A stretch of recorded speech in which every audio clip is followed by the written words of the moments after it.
So we're standing here today again outside the Mayo University Hospital in Castlebar, County Mayo, and it's the 24th of April, exactly 1 year since the tragic and untimely death of Sally Maaz here at Mayo University Hospital.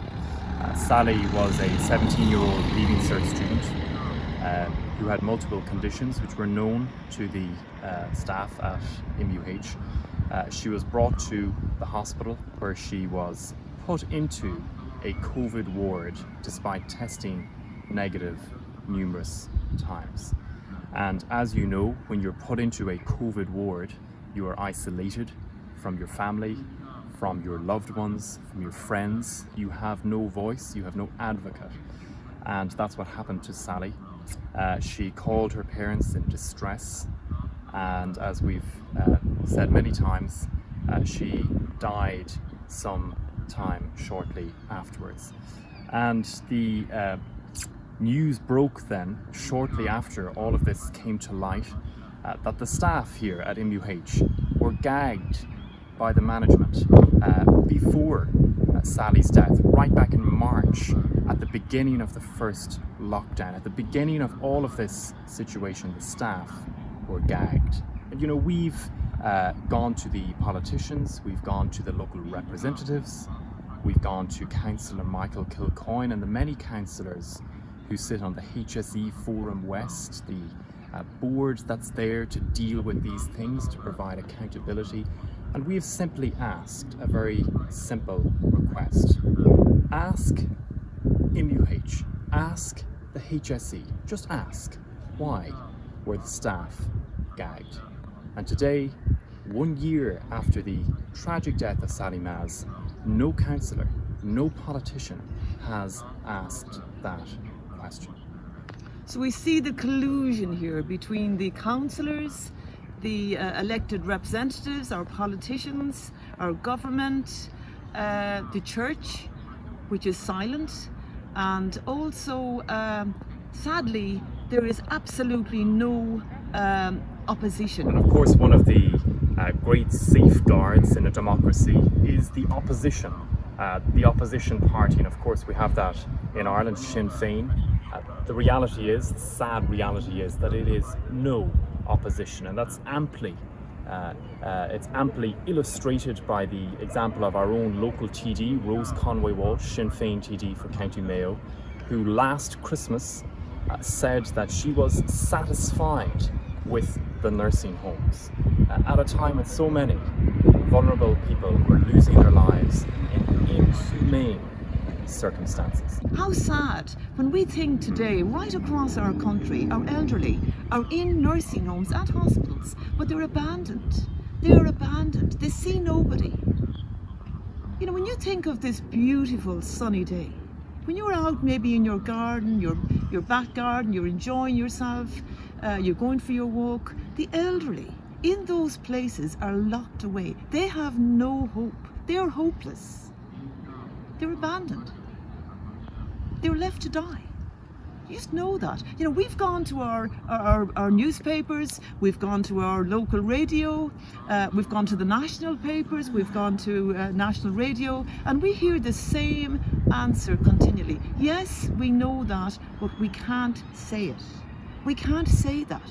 We'll lose our jobs. We'll be shut down. We can't say that. So today I would remind you again of what is happening. As you might be enjoying the beautiful sunshine, don't forget those who are abandoned. Don't forget the most vulnerable, our elderly. Those beautiful men and women who have built this country and are now abandoned by a government that has betrayed us, and an opposition that is no opposition. But we will keep asking for these answers as to what is happening behind these locked doors, where the staff here at Mayo University Hospital are silenced and they are gagged. And sadly, it's a shame that they can be silenced. It's a shame that they can be gagged, because it's up to each person to do what their conscience should be telling them and to speak out about what is happening. So, a year after the death of Sally Maaz, it's a timely moment to reflect on the awful, horrific treatment of elderly and vulnerable people across this country in the 12 months since. And of course, we've all heard the stories from nursing home after nursing home after nursing home right across this country, be it in Dublin, be it in Donegal, be it in Kerry or Clare, right across the country where people have been abandoned. And you know, these reports are still coming in of nursing homes where elderly people have been locked up without visits, without transparency, where there's been carnage behind closed doors. And you know, we must remember that this is the key problem in all of this. No transparency. You may not visit your loved one. You may not cross the threshold of that nursing home door. It doesn't matter what's happening inside. It doesn't matter if somebody is starving, which is happening, it has happened, it's documented. Yes. And you know, we won't go into it today, but we have HICWA report after HICWA report detailing horrific crimes against the elderly, starvation, no food, no water, no medical attention, left in their beds all day, left isolated for days on end. The reality is we wouldn't treat animals the way we treat the elderly, the way the HSE and the nursing homes have treated the elderly. And you know, we reflect on that today. We reflect on the awful plight of the elderly. And I'd just like to remind you, once again on this beautiful sunny day, you know, sadly tonight, you're going to switch on your television and you're going to see the numbers. And we've gotten very used to the numbers. But I'd like to remind you tonight, when you see those numbers, it's the elderly and the vulnerable locked behind closed doors, criminally neglected. That is what we are seeing. So, and what a shame when we speak of the HSE right across our country. What a shame that the staff wouldn't just find it in their conscience to speak out the truth of what they all know is happening in nursing homes and in hospitals. And you know, I look to the day when they would stand up and speak the truth, whatever the cost. Whatever the cost. Surely it's better to speak up for the oppressed, for the abandoned, for the vulnerable. Surely that would be the right thing to do, the decent thing to do, the upright thing to do. Surely that would be the respectful thing to do. And you know, we have been deceived by our media. We called the Irish Independent this week.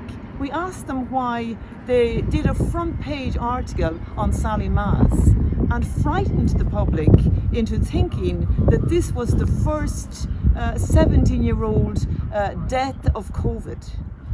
And of course the public were shocked. But when that is investigated, and when we ask the Irish Independent where they got that information from, and when we investigate that, you know, they hang up because it's not true. We need the truth. And you need to know that what you are reading, what you are listening to, what you're reading on your Irish Times, your Independent, your local papers, and what you're listening to on your local radio, be it spoken in ever so plausible and soft tones and words, it just may not be the full truth, because we have gone with facts, with truth, and we've been told, yes, we know, but we cannot say that. So it's important that you would know that everything you're listening to is simply not the truth. A tragic state for our land to be in.